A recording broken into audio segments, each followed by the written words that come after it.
Hi, this is Rick Adams, and I am talking about the presidential weakness, as Neustadt has wrote in the 1990 edition of Power of the President. And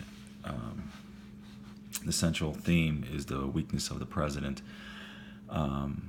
I think after reading Dickinson and Tocqueville, and going back to Dickinson, and looking at the last presidents of the 21st century, I think that in some ways the president has a weakness in that, as Neustadt talks about, or Dickinson reviews Neustadt, is that the president has to have a bargaining ability with members of not only his administration but also members of Congress, who he must be able to persuade to gain any influence on his policies. The question also talks about his professional reputation, public prestige, and his persuasive power. And looking back at different presidents, going back to Clinton in the late 1990s, I think in one regard, his issue with the impeachment process, Monica Lewinsky, I think in one regard gave him support in the public, because I think the public saw that action by the Republicans in Congress as more, I don't want to say a witch hunt, but something that was unrelated to the office of the president. And I think that affected his public prestige. When you look at President Bush, they also talked about building professional reputation. Bush coming in as the son of a former president, his decision to to invade Iraq in 2003 was seen as a trying to finish something that his father started, even though his father had no intention to take out Saddam Hussein. And he even said that he could have in 1991, but chose not to. But the perception by those who were against that decision said, oh, he was just trying to finish what his dad started, and was influenced by members of his cabinet. But I think his prestige was very much hurt by that decision.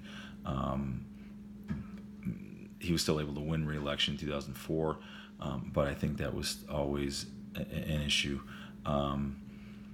President Obama came in and had even though I think did not have the professional reputation yet, because he was not in office very long as a senator or a state senator, but had a very dynamic persuasive power with people, and was able to build that public support where he became, I think in the eyes of the public, someone who could do a lot, and had that support. And then you look at President Trump, his reputation of a businessman, his public, the view of him in the public. They look at things that he's done outside of the presidency. They look at his conduct, the words that he says, and that has hurt him. I think as president, even though his policies or his decisions may have been for the benefit of the country, people look at his actions and his words, So when you look at the 21st century presidents, the they are limited in ways. President Trump was not able to get his own party in having the Republicans in the House and the Senate to pass legislation to change the Obamacare. So his bargaining ability or his reputation was not what was needed to get that legislation passed. So in essence, there is a weakness there. So I would still agree overall when it comes down to it that there is still a weakness in the presidency when it comes to overall power. The president does need a lot of support from not only his party, but he has to go outside of the party because of the way the system is set up. 60 votes in the Senate. He has to be able to bargain. He has to be able to put the right people in his administration who will do what he wants them to do. So I think overall, the office of the president, like Neustadt has said, is still, I think that his theory still holds, that it is still a somewhat weak position.